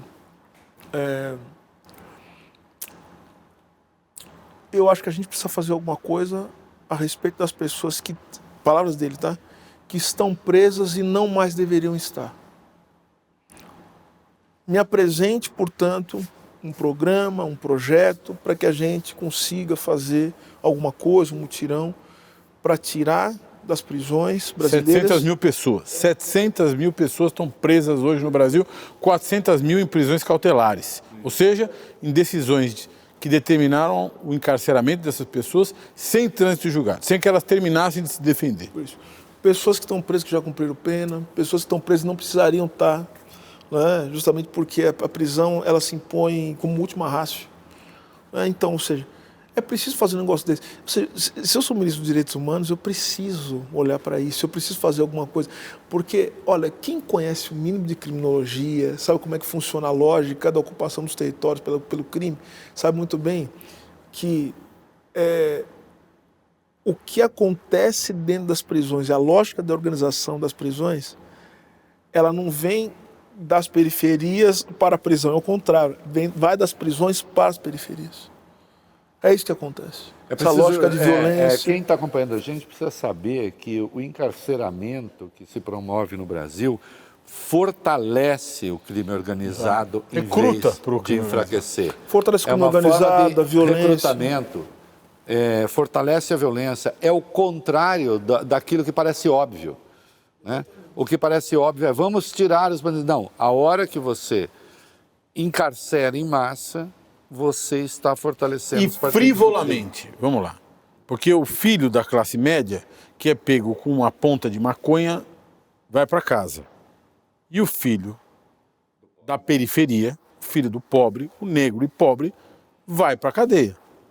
E aí ele é recrutado pelas organizações criminosas que o transformam em assassino e que o transformam num soldado das organizações criminosas. De sorte que você tem um Estado que acaba sendo um Estado gerador da máquina do crime, o que é um negócio absolutamente... Eu acho que o sistema de justiça envolve outras coisas também. A gente tem que falar, quando for o sistema de justiça, tem que falar dessa questão, mas tem que falar também sobre regulação econômica. Acho que são várias coisas que a gente tem que falar sobre quando fala de sistema de justiça. Então, falar de sistema de justiça é falar como é possível criar um ambiente social, né, em que comportamentos violentos, conflitivos, comportamentos que de alguma maneira levem à deterioração das condições das pessoas, como eles possam ser limitados. Acho que o sistema de justiça é isso. O sistema de justiça é o locus da absorção dos conflitos sociais. Só que a gente está fazendo o contrário. O sistema de justiça brasileiro está funcionando como um potencializador dos conflitos sociais. E a gente viu mais uma vez o que aconteceu com o caso da Lava Jato. E me preocupa muito, né? Ou seja, eu acho que o que a gente precisa fazer nos próximos tempos não é combater o que foi a Lava Jato, mas o lavajatismo, que eu acho que esse aí ainda persiste. E a gente precisa isso não pode acontecer. Que implica o ódio ao Estado, o ódio a políticas públicas, o ódio à política, o ódio à política. Vamos usar um termo que parece estar superado, mas o Valfredo vai gostar porque eu sei que ele é, do ponto de vista das convicções ideológicas, ele é desse pessoal, que é contra isso, né? O entreguismo. Isso. É um agente entreguista que não gosta do Brasil, que quer destruir a capacidade do Brasil ser um país soberano. As nações competem. A gente parece que esquece disso. É isso. É uma gente que não liga para pobre, que não liga para preto. Não é? Vamos lá, o lavajatismo também se alimenta desse ciclo de violência histórico no Brasil contra as populações mais pobres. Existe o conceito da transversalidade, né? Que são valores, digamos assim, que atravessam todas as camadas de governo, todas as esferas de governo, todos os ministérios. Direitos humanos é um desses valores, né? O Ministério dos Direitos Humanos é uma dessas pastas, o Ministério do Meio Ambiente é outra pasta. Eu quero saber se isso já está no governo, se isso tem de ser melhorado. Eu quero saber, os direitos humanos, hoje, eles estão sendo devidamente chamados, essa transversalidade está existindo? Eu lembro que vocês mandaram pessoas, por exemplo, naquela tragédia ocorrida no mês passado no Litoral Norte, que foi uma coisa pavorosa, havia gente dos ministérios... Yanomamis, né? Havia gente do Ministério dos Direitos Humanos e da Cidadania ali, né? O governo está se comportando bem nesse caso? Os direitos humanos estão sendo chamados? Ou ainda deve ter muito a melhorar, mas eu quero saber em que pé isso está. Eu acho que a gente avançou muito, sabe? Porque acho que o presidente Lula, ele no seu discurso de posse, né? E eu falo do discurso que ele fez na Câmara dos Deputados, ele citou nominalmente o Ministério dos Direitos Humanos e da Cidadania e impôs a missão para o Ministério, que é justamente esse. Justamente isso que você disse, ou seja, que ser um polo irradiador dos grandes valores que movem a sociedade brasileira, dos valores mais altos, os valores mais dignos da sociedade brasileira para todos os campos de atuação do governo. O que envolve, portanto, falar do Ministério da Fazenda, falar do Ministério do Planejamento, envolve falar do Ministério da Justiça e Segurança Pública e os outros ministérios também. Ou seja, a promoção dos direitos humanos e da cidadania tem que ser uma missão levada a cabo por todos os ministérios, mas o centro formulador, irradiador e até mesmo executor de certas políticas ligadas a isso tem que ser o Ministério dos Direitos Humanos. Só que agora a gente está com uma luta, né? Porque, veja, isso aí não é um dado, né? Nós vamos precisar, de fato, mobilizar a sociedade brasileira, conversar cada vez mais com os integrantes do governo, né?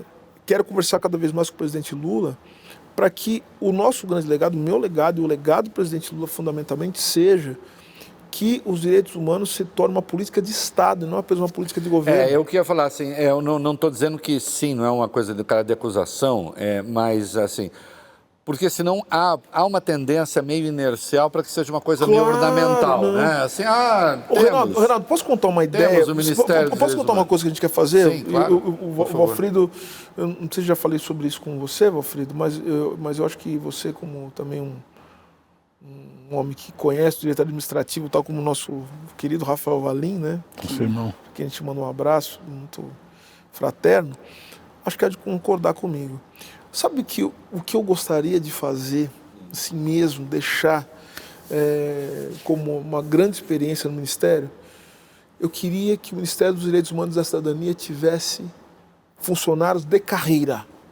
Eu queria criar um cargo mesmo, um cargo público, de analista e de técnico em direitos humanos e promoção da Um cidadania. deep state. Não fala isso, não fala isso, senão fica aparecendo assim, os conspiradores, né? Os conspiradores dos direitos humanos. As flores do mal contra nós. Mas você percebe? Então, mas tem que ter. Por que eu acho que tem que ter isso? Porque o Ministério dos Direitos Humanos precisa ter memória. Porque o que salvou, por exemplo, o IBAMA de não ser destruído totalmente, a FUNAI, o Ministério da Saúde, foi justamente a existência de servidor de carreira. Só que assim, é um debate, não é fácil, porque a gente precisa tomar cuidado também para não criar uma burocracia estatal infensa à democracia. Que é o que a gente estava criticando agora há pouco. O tal do deep state. É isso que a gente não pode fazer, mas a gente precisa ter gente que...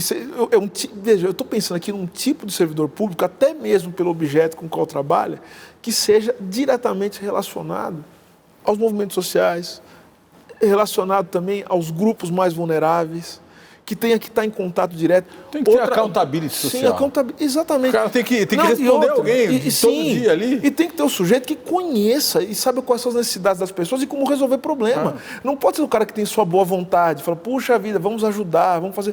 Não é isso, tem que saber como resolver o problema. Você está com um problema aqui, a pessoa com deficiência, como é que a gente arruma uma cadeira de roda, como é que a gente arruma uma forma de acessibilidade? Tem que saber fazer, tem que ser um técnico. Produzir alguém substâncias e substantivos, não apenas adjetivos. E mais, eu acho também que eu queria deixar como legado fundamental que eu até conversei com o padre Júlio Lancelotti semana passada a respeito disso.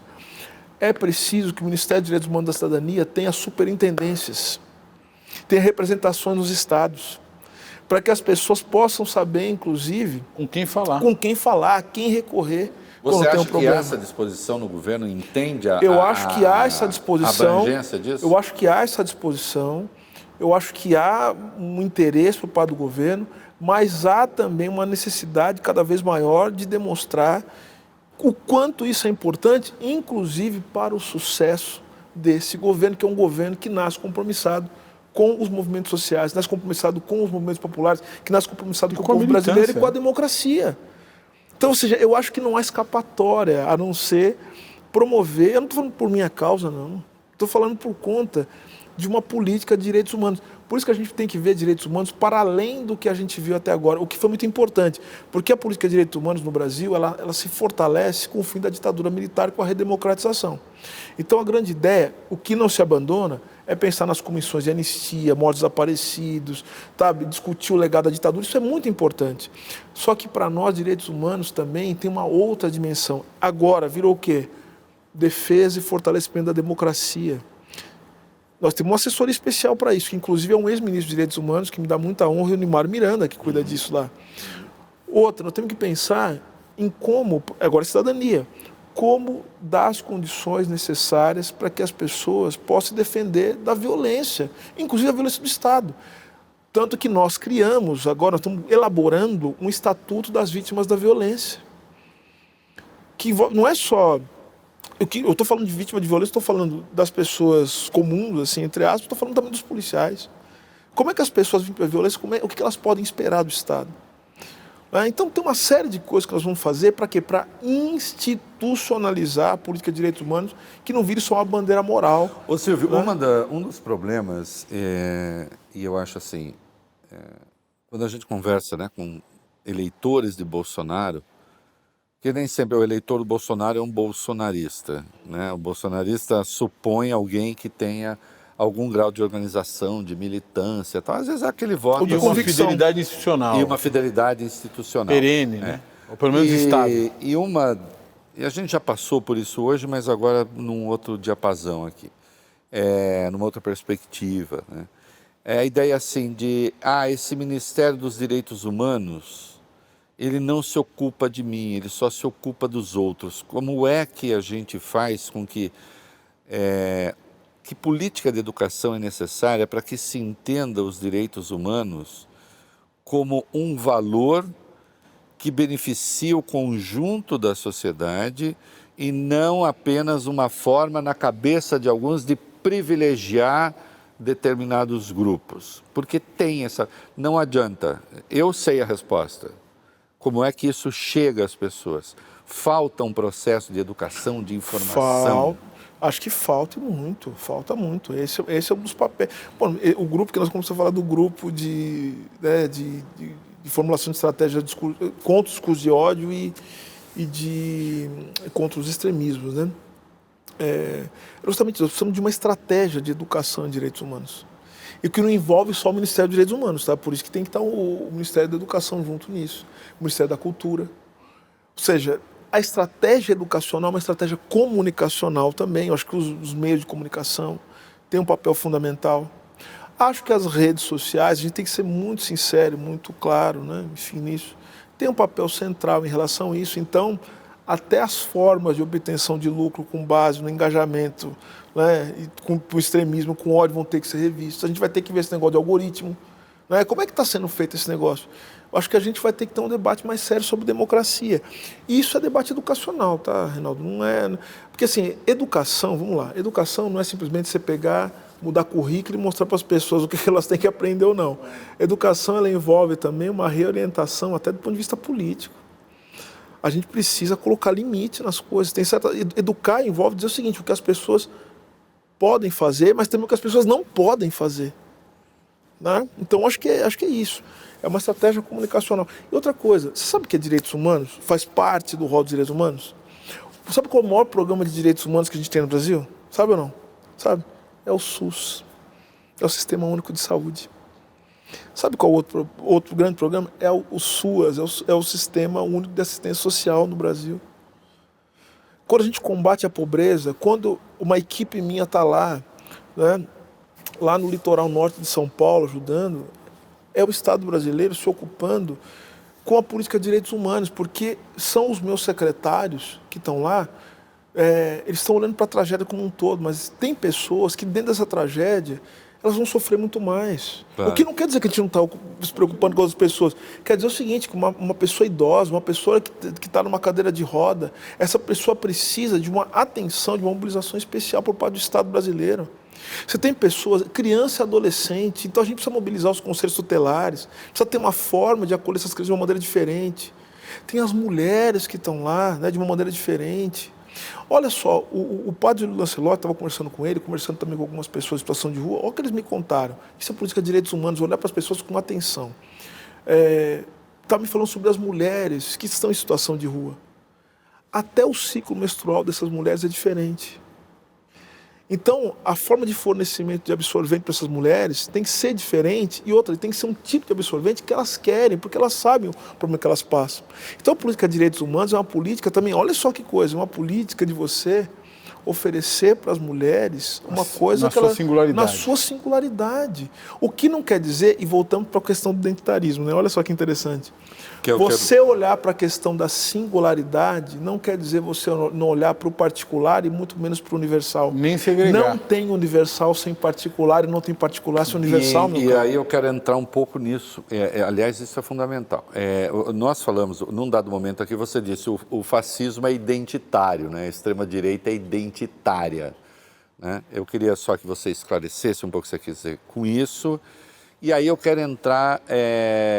na crítica ao identitarismo que se faz hoje, que muita gente diz, isso mais afasta o conjunto das pessoas de determinados grupos militantes do que aproxima. À medida que você tem algumas afirmações extremamente identitárias, isso vira quase um bolsão, um nicho que se isola do resto da sociedade. Eu queria que você comentasse essa questão, essa crítica que se faz ao identitarismo. E que diferença há entre o identitarismo fascista, fascistoide e o identitarismo de resistência, né? Que resiste à violência? Porque eles não são a mesma coisa. Não. É o seguinte, primeira coisa, geralmente o que está acontecendo muito agora é que uma crítica que eu considero muito legítima a essa hipostasia, essa fixação na identidade. E por que fixação? Porque as pessoas reduzem o fenômeno político e a política à afirmação da identidade. Isso é uma armadilha, né? Por que uma armadilha? Porque você acaba querendo ser uma versão melhorada de si mesmo, né? E tem até um autor chamado Anselmo Yap, que ele fala o seguinte, olha, se a gente ficar nessa coisa da identidade, sem fazer a crítica, né, que é uma crítica mais ampla, uma crítica à política, uma crítica do sistema, né? A gente vai acabar pedindo, muitas vezes, para apanhar de um policial que seja da mesma identidade que a gente. E aí é nisso que termina, né? Ou seja, é aquela figura, né? É um avião, né? Bombardeiro vestido, assim, pintado com as cores do arco-íris, né? Você percebe? Então a gente cai nessa armadilha da identidade. Quais são as armadilhas? São duas. Primeira é a fixação da identidade. Qual que é a segunda armadilha, que é tão perigosa quanto? É não levar a identidade em consideração, porque identidade é um dado concreto. É a forma com que as pessoas se colocam no mundo. Então, veja, classe trabalhadora, assim, não é uma coisa abstrata, é uma coisa que faz sentido e que tem uma identidade dentro das condições em que ela é forjada. A classe trabalhadora brasileira, na sua concretude, não é a mesma coisa que a classe trabalhadora nos Estados Unidos. Usar um termo que o Reinaldo você conhece bem. É outra formação histórico-social. Não é outra coisa. Tem as formas sociais e as formações históricos-sociais que dão a identidade nacional. Então, acho que esse é o ponto. Agora, você tem um identitarismo. Vamos pegar o identitarismo, que é o da extrema-direita, que é da fixação da identidade, para justamente disseminar o ódio, a destruição do diferente. Você tem um identitarismo que vai dar naquilo que a Nancy Fraser chama de neoliberalismo de esquerda, né?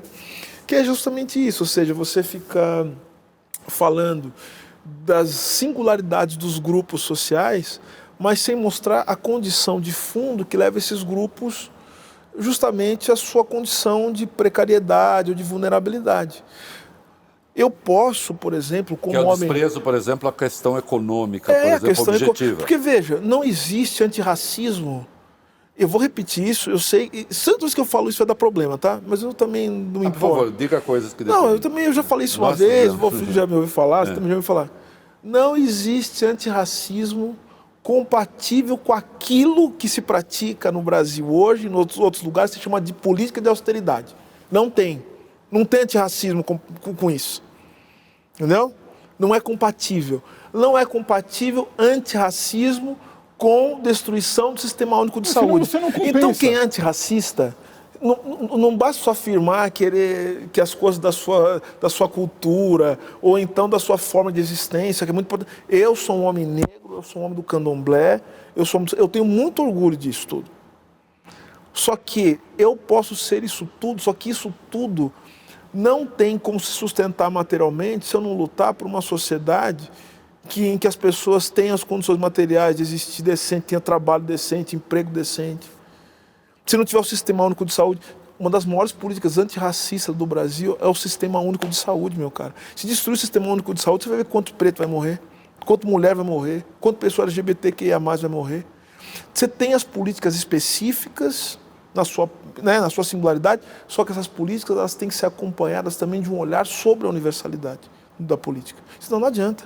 É isso. Agora, você falou, eu não acho que é um identitarismo de resistência, eu acho que há políticas de identidade, porque o que tem se feito hoje? Eles capturam essa ideia de identitarismo para ser racista. Tem um monte de gente assim, tá? Inclusive no YouTube. Né? Os críticos do identitarismo. Que a gente tá cheio. Quem que são os críticos do identitarismo? São os caras que viram e falam assim, fulano de tal é identitário, o Silvio Almeida é identitário. Por que essa pessoa está dizendo que eu sou identitário? Sabe por que ela está dizendo isso, Reinaldo? Sabe por que ela está dizendo porque isso? ela tem uma identidade diferente da sua. Não, porque eu sou preto. É isso. Na cabeça dela é diferente de você. Eu estou falando com você de sistema de justiça. Eu escrevi um livro só sobre racismo na vida. É o único livro que eu tenho. Os outros eu escrevi um livro sobre Lukács, eu escrevi um livro sobre Sartre, eu escrevi sobre metodologia do direito. Eu escrevi um livro sobre racismo. Mas por que eu estudo a questão racial? Porque eu acho que a questão racial é uma questão analítica fundamental para entender a maneira com que se organiza a sociedade contemporânea. Então a gente não entende nada do que funciona. Você percebe? A economia. Agora, o sujeito fala assim, o Silvio é identitário, sabe por que ele fala isso? Porque ele é racista. Eu não tenho a menor dúvida de dizer isso. Não tenho o menor problema de dizer isso. Porque tudo que sai da boca de um negro, né, para a pessoa soa como o quê? Soa como se tudo que o negro falasse fosse para falar da sua própria condição. Como se a sua leitura de Sartre fosse um negro lendo Sartre. Não, você está lendo Sartre, você é negro. É pior que isso. O identitarismo de resistência, que você fala, são as políticas, são as formas de afirmação de identidade para resistir contra ataques, né, a um país, a um povo, a uma identidade nacional. A luta anti-imperialista é uma luta que se deu na afirmação da identidade de um povo. a questão nacional. Tem os textos do Lênin, de 1905, falando sobre isso, sobre a questão nacional, como ela é importante, porque o cara já entendeu, ele falou assim, ó, as pessoas não vão se mobilizar se eu não falar de coisas que estão do lado delas. Sim. Ninguém vai se mobilizar pelo universal e pelo internacional sem entender que a sua condição singular ou particular se refere ao universal. Ninguém vai fazer isso. Nós já temos ganchos aqui para polêmicas aos montes, mas até eu tenho mais uma. O leninismo se sobrepõe a uma eslavofilia. Você entendeu? É o famoso texto do Lenin, que é contra os pogroms contra os judeus. Porque ele está dizendo isso, fala assim, isso aqui é um absurdo que se pode fazer. Ou seja, se você é um internacionalista, se você de fato é um sujeito que quer na revolução, você não pode ser racista e fazer o que fazem. É isso. Linguagem neutra. Eu quero uma questãozinha pequena. É mais uma hora e meia. Não, já vamos encerrar, mas ao mesmo tempo, tendo tempo a responder. Todos vão entender que você tem que fazer essa pergunta. Todos, linguagem neutra, sim, não. Eu não emprego, por exemplo, porque eu entendo que isso em português e em línguas neolatinas tem, por exemplo, uma coisa diferente do inglês. Então, ou do alemão. Ou do alemão. Então, assim, acho que não cabe. Agora, isso é um problema? Isso é uma questão? Primeiro, eu entendo porque você não utiliza. Você não falou que é contra, você falou que não utiliza. Exato. Aí você arrumou uma justificativa intelectual para ser contra. Não, nem sou contra. Não, para ser contra não. Exatamente. Você não emprega. Eu, geralmente, nas minhas falas, porque eu gosto de ter um acento um pouco mais formal, eu falo todas as pessoas, já uso no feminino, né? Porque eu não tenho o costume de utilizar. Agora, vamos lá, essa conversa, para mim, ela é muito lateral. Como diz um grande mestre, né, da filosofia, o Mr. Catra, deixa as pessoas... Deixa eu falar todas. Veja, o que acontece é o seguinte, todos estão sendo assassinados pela polícia, estão sendo violentados. Isso está acontecendo. As pessoas estão pobres, as pessoas estão passando fome, as pessoas estão... Sabe? Eu acho que isso é uma forma, e não é pelas pessoas que empregam, mas pelas pessoas que criticam. Sabe, de desviar o assunto e ver que, na verdade, claro, isso é um grito por reconhecimento. Aí, só deixando claro, o Silvio sabe. As pessoas querem existir. Eu fiz essa pergunta porque ela precisa ser feita, mas eu até um amigo me chamou a mobilizar em nome da língua e disse, querido, estou ocupado em combater os fascistas. Gente, não dá. Essas pessoas estão lutando por identidade nesse sentido, porque afinal de contas é isso, estão apanhando na rua, estão morrendo, querem ser reconhecidas. Deixa que faça, eu acho isso bom para o Brasil. Eu também acho. Então, só para encerrar, Valfridão. Posso fazer uma lacrada, uma pergunta final? Lacra, claro. Um grande político brasileiro disse o seguinte, outro dia, um negro só será eleito presidente do Brasil em 50 anos. Você concorda com isso? Não concordo. Elabore. Primeiro que isso aí não dá para prever. Segundo, acho que a história... A gente está bem pré-lançando a candidatura do Silvio. Não, só fiz uma pergunta. Acho que não, mas assim, eu acho o seguinte, eu acho que o Brasil, o Brasil está sofrendo muitas transformações, muitas mudanças. Eu acho que o futuro é um campo aberto, né, para várias possibilidades. Eu acho que muita coisa vai acontecer, muitas histórias vão aparecer, e eu acho que em 50 anos, em menos de 50 anos, muitas coisas vão acontecer. O que faltou? Faltou dizer muita coisa, imagina, em 1h30, um pouco mais, o que faltou dizer para encerrar aqui? Você encerra. Além de que você nos ama, evidentemente. Sim, isso é um pressuposto. Isso é um pressuposto. Não, acho que primeiro agradecer, dizer que para mim foi uma grande oportunidade poder conversar com duas figuras tão inteligentes. Acho que o papo foi um papo ótimo. Apesar da gente falar de muitas coisas, de alta complexidade, eu acho que se eu estivesse assistindo e outras pessoas também que vão assistir vão perceber que que houve aqui uma tentativa de tratar as coisas da maneira mais generosas, né? Ou seja, e são coisas que, inclusive, para nós não estão tão evidenciadas. Ainda né? bem, né? Porque Ainda bem, a gente está pensando dentro. Estão pensando. Foi um espaço de reflexão. Aliás, a gente ficou pensando aqui, as pessoas acompanharam, a gente não combinou nada, não teve pergunta, nada, zero, não teve combinação nenhuma. Não, foi ótimo, queria agradecer e dizer o seguinte, que foi muito legal. O próximo passo agora, né, dentro daquilo que faço hoje, e é o que eu quero fazer nesse momento, eu tenho a pretensão de, a partir da honra que me deu o presidente Lula de ser ministro de Estado, eu sou muito grato a ele, essa honra, mas levo isso, como eu disse, não como privilégio, mas como responsabilidade, por várias coisas que me cercam na vida, pelo fato de ser um homem negro, pela minha história. Eu quero ser um dos melhores ministros que o Brasil já teve. É isso que eu quero fazer. Essa é a minha intenção. Ser um dos melhores ministros quer dizer entregar um Ministério de Direitos Humanos forte, institucionalizado, coeso. Será? E que possa dar conta dos grandes desafios do Brasil. Muito bem. Axé. Foi bom para você, meu bem? Foi bom, meu amigo. Foi Dá a bom. mão aqui, ó. Obrigado, gente. Boa. Valeu. Viva! Obrigado. Até o próximo Reconversa.